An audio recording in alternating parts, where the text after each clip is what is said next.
Today we will be reading the next chapter of The Curse is Cute, a Chicken Nugget Transformation Saga. This chapter is called I'm Just a Kid.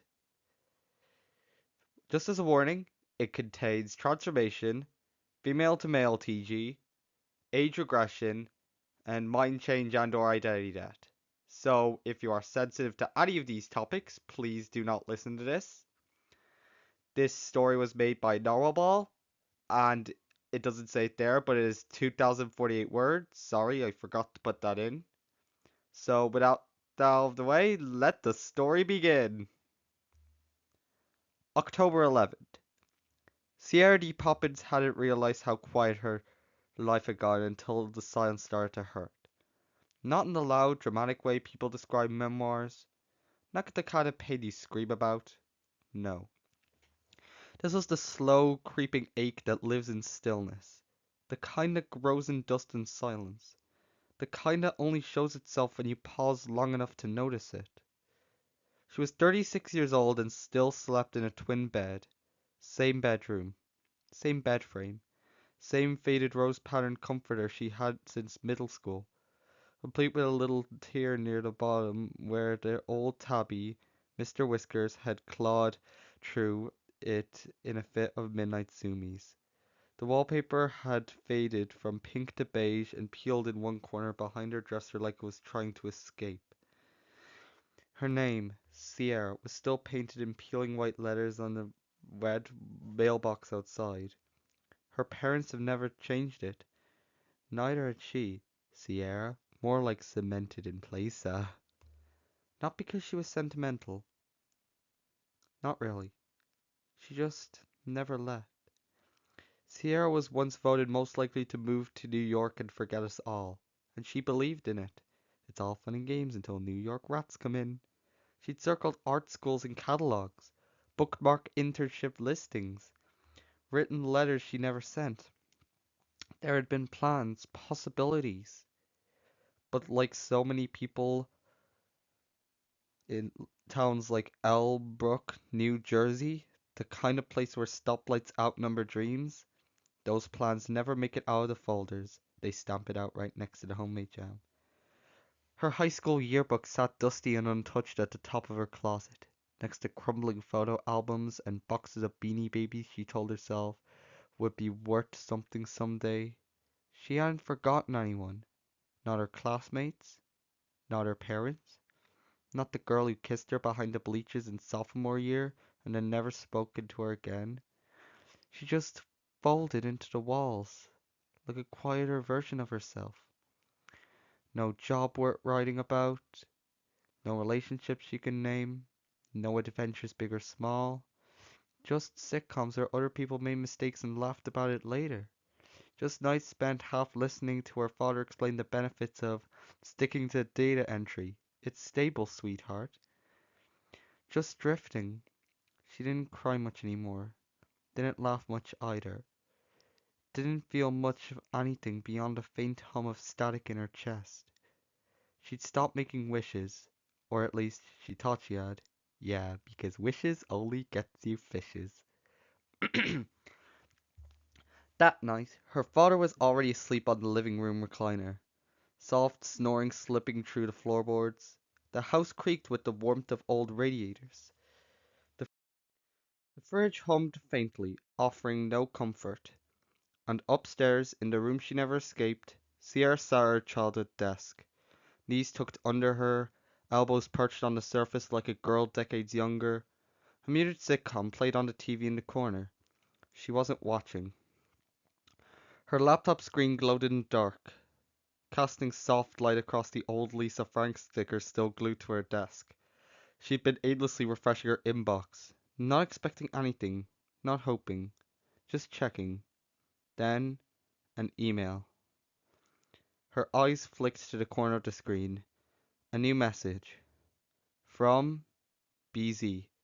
Subject: Don't you worry, child. Below that, a single sentence. You asked for time back. We listened. And then, unlisted link. Viz pop MP4. She didn't breathe. Not right away. Her hands hovered over the keyboard like they didn't belong to her. But she had asked. Not in words, not in a prayer, but in every whisper muttered into her pillow when she couldn't sleep. I don't want to be old yet. I don't want to be invisible. I want a chance to start over. Her finger tapped once on the link. If this were not a cautionary tale, this is where she closed the laptop. But she's not that lucky. It opened a new tab. Black screen. Fizzpop.mp4. Runtime 43 seconds. No description. No uploader. No comments. She hesitated. Felt her chest tighten. That ache again. The one behind her sternum. Dull and ancient. She clicked play. The screen turned white. Soft. Not blinding. A warmth flooded the space between her eyes. Then a chime. Delicate. Childlike. Like a toy piano played slowly in a quiet room. Then static. Sharp. Sun. The old VHS hiss. The sound of something ancient flickering back to life. Her laptop fan whirred louder. Something shifted behind her eyes, like her pupils had opened too wide. And then the voice. Gentle. Kind. Too kind. Like something pretending to be a person. Do you want to be little again? Sierra's breath hitched. Her hand drifted to the mouse, but the cursor had vanished. Her screen didn't change, but something did. A pressure bloomed in her chest, low and hot and strange, like the beginning of a panic attack, but sweeter, like being dipped in warm soda, her skin fizzing. She staggered from behind the desk, the chair toppling behind her. Clutching at her shirt, her pulse thundered behind her ribs, and her knees buckled.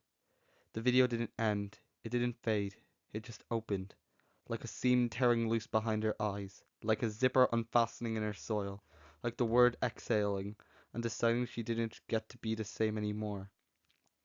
She dropped to the floor, breathless, mouth open in a half-formed sound. And then she felt it, the shift, the warmth crawling under her skin, the first sting, the first pull, and she knew it had already begun.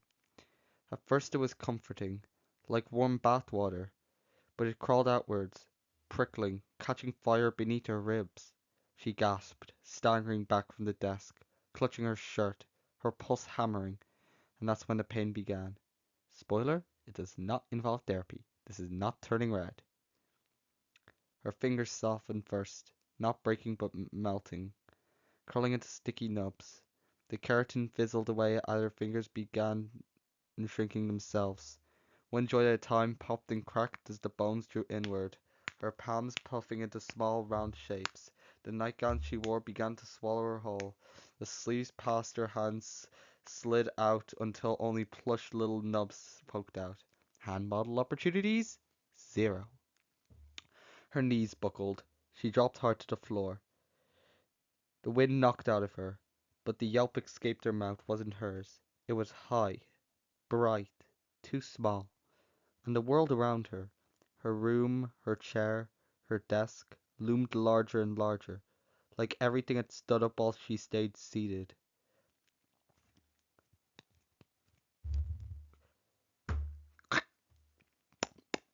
Her hips squeezed tight, the bones grinding as her pelvis collapsed into a smaller, rounder frame.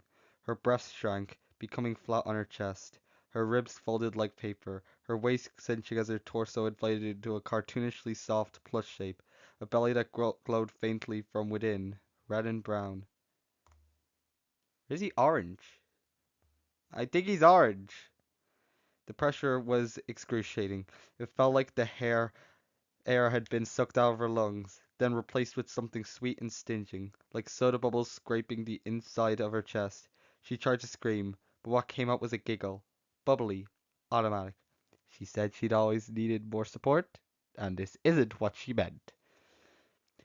Her feet snapped, the arches collapsing violently as her toes curled and fused into rounded paw shapes. Her heels stretched, bones crunching loudly before flattening into something soft and paw-like. Skin split at the ankles, downy fur erupting her calves. It itched. It burned. Every follicle stabbed through her skin like a splinter. Dark chocolate fur with streaks of red. She writhed on the floor, panting, as her tail ripped its way free. A sudden yank at her lower spine, then a sickening tear of fabric, a fluffy striped appendage that burst out behind her, twitching wildly, its fur bristling with static energy. Ah! Her lungs seized as her diaphragm shrank, her voice cracking into something sugary, slick, and high, each breath punctuated with little helpless giggles. The worst part came next. Her chest collapsed, her sternum bent, ribs splintering inward as her torso ballooned into a round, plush barrel. Side effects may include tail sprouting, fur eruption, and loss of adult responsibilities. It felt like someone was squeezing her from the inside out, then filling her with soda fuzz until she couldn't hold it anymore. She clawed at her arms, but they were already too short. Paused now, helpless plush little mitts. A tingling heart stirred at Sierra's crotch. Straight it insisted. She gasped and the sensation deepened, reshaping her most private parts. In moments, the mark of her womanhood was gone, replaced instead by a small, youthful anatomy of a male prepubescent red panda. The warmth crawled up her neck. Her skin split. Fur, now rusty orange, bright and soft, spread over her cheeks, blending into her new coat. Her ears burnt. Then they erupted upward, twitching, soft velvet triangles, shaking violently as nerves bloomed inside them. She slapped at them, but her paws pushed something alien. Her face looked halfway through a protest. Her jaw sank. Her canine teeth grew a bit bigger as face grows. Her face, there's a grammatical error there, but her face grows reddish orange fur with white pattern. Her nose flattened, and the sides of her face gain white fluff. Her vision blurred, and when it cleared, she got sight of her reflection. It wasn't Sierra. It wasn't even close. She bounced lightly on stubby legs, tail curling behind her in lazy zigzags. Plush paws clutched at her rounded belly instinctively. Tiny black dots for eyes gleamed at her in the mirror.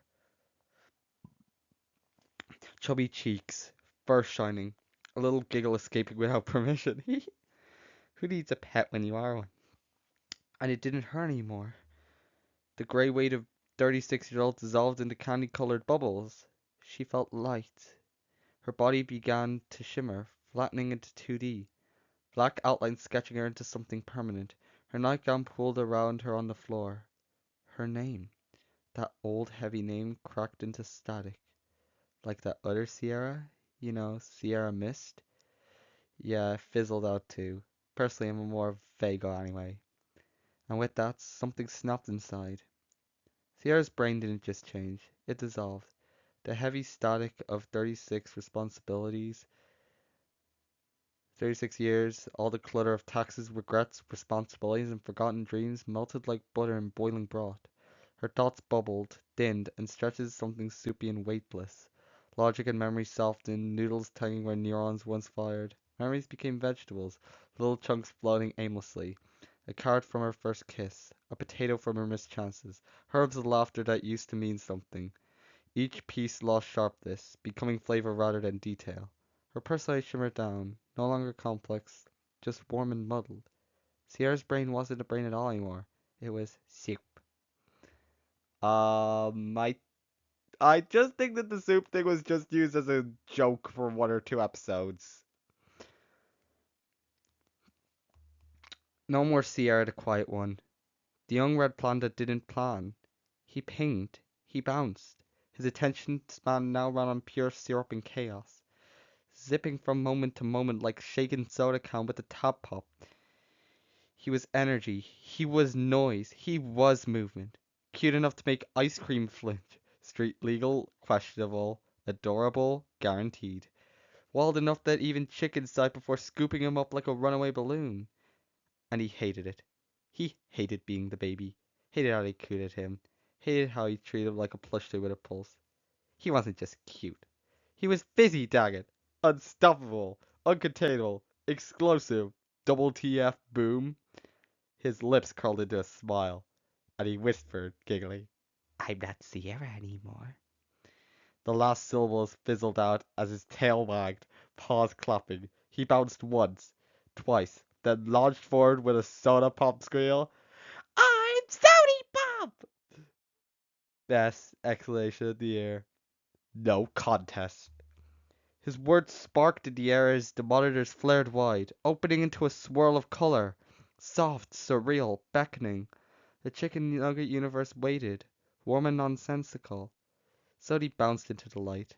Paused first, his laugh ringing out behind him. The cherry sign months before creaked and silent. All that remained was the faint scent of cola fizz and the echo of a giggle that no one would ever mistake for a grown woman's. Only Sody now. And that's the story! I really hope you enjoyed it. By the way, I wanted to say that when this is done, like the whole series is done, I'm going to be making a video containing all of them combined. So like, if you want to listen to them all but don't want to listen to the intro repeatedly, I'm going to be doing that for you guys. So make sure to subscribe and I'll see ya!